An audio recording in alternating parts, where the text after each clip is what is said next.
This one base design is absolutely destroying E-Dragon spammers while protecting millions of loot. First things first, we're placing our town hall dead center. And here's why this is absolutely crucial.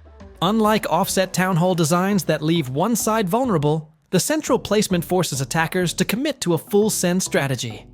They can't just snipe from one direction and walk away with a 1-star. This positioning creates what I call the commitment trap.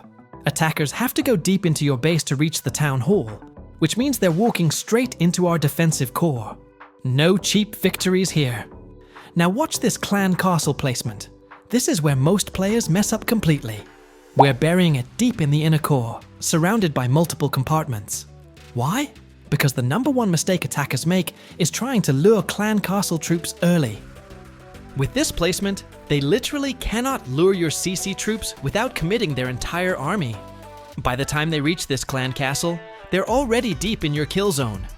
Your defensive troops become a nasty surprise rather than an early obstacle they can deal with safely. Here's where the magic happens. We're creating a defensive triangle of death around our core. Scatter shots forming perfect overlapping coverage. These are your heavy hitters against ground armies. Inferno towers are positioned to cover the gaps. And here's a pro tip that'll save you trophies. Set these to single target when you're seeing E-Dragon spam in your attack log. Switch to multi-target when hybrid attacks are dominating your base. The single target setting absolutely melts those tanky E-Drags. Expos complete our core triangle. Ground targeting only when Queen Walk is popular in the meta, but switch to air and ground when you're facing more air attacks. The key is adapting to what's hitting your base most often. Here's a detail most players completely ignore. Build a hut placement. I'm positioning every single hut next to key defensive structures. Why? Because when your defenses take damage during a raid, these builders automatically start repairs. This creates sustained defensive pressure throughout the entire attack. While the attacker is dealing with your traps and heroes, your builders are literally healing your defenses in real time. It's like having a passive regeneration ability that most players never utilize. Hero placement is critical.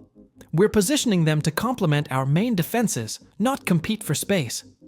Trap placement follows the golden rule. Predict the pathing, then punish it. Spring traps and giant bombs go where hog riders will path, and seeking air mines cover the E-Dragon corridors. Every trap has a purpose, not just random placement. Splash damage distribution is an art form. We're scattering wizard towers and bomb towers throughout the base to prevent any area from being a safe zone for swarm attacks. Notice how no two splash defenses are adjacent. This maximizes coverage while preventing chain destruction. Bomb towers specifically target the ground approaches where miners typically operate. The positioning ensures that hybrid attacks can't find clean entry points without taking massive splash damage. Now here's the genius part that separates good bases from legendary ones: storage building placement. These aren't just resource containers, they're defensive tools. With their massive hit points, they act as damage sponges during raids. We're distributing them strategically, some protecting key defenses, others creating choke points that force troops into kill zones. The key is making sure storages are guarded by multiple defensive structures. An unprotected storage is just free loot, but a well-guarded storage becomes a fortress that attackers have to commit serious firepower to overcome. Perimeter defenses serve a specific purpose: early warning and initial damage.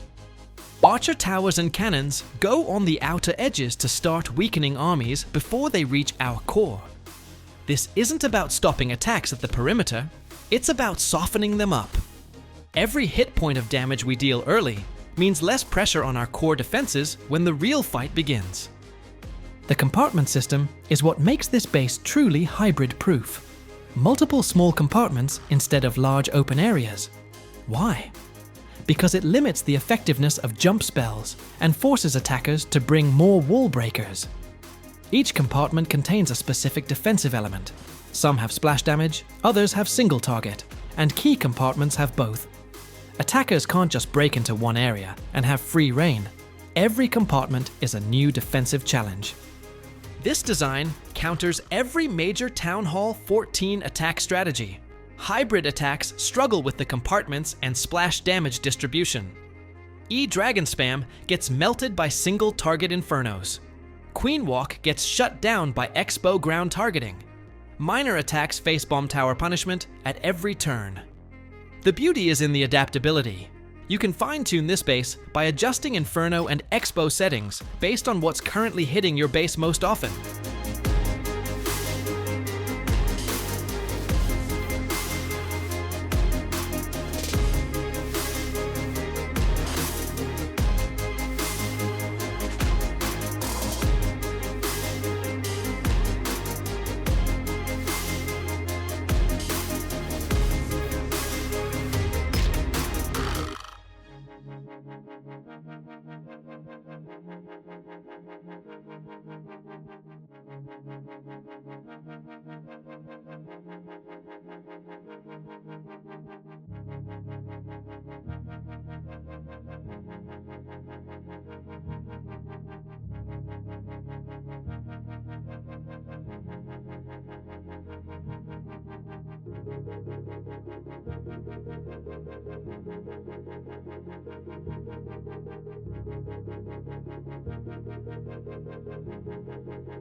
There you have it, a Town Hall 14 base that adapts to any meta and punishes every attack strategy. Try this layout, adjust the settings based on your attack log, and watch your defensive win rate skyrocket.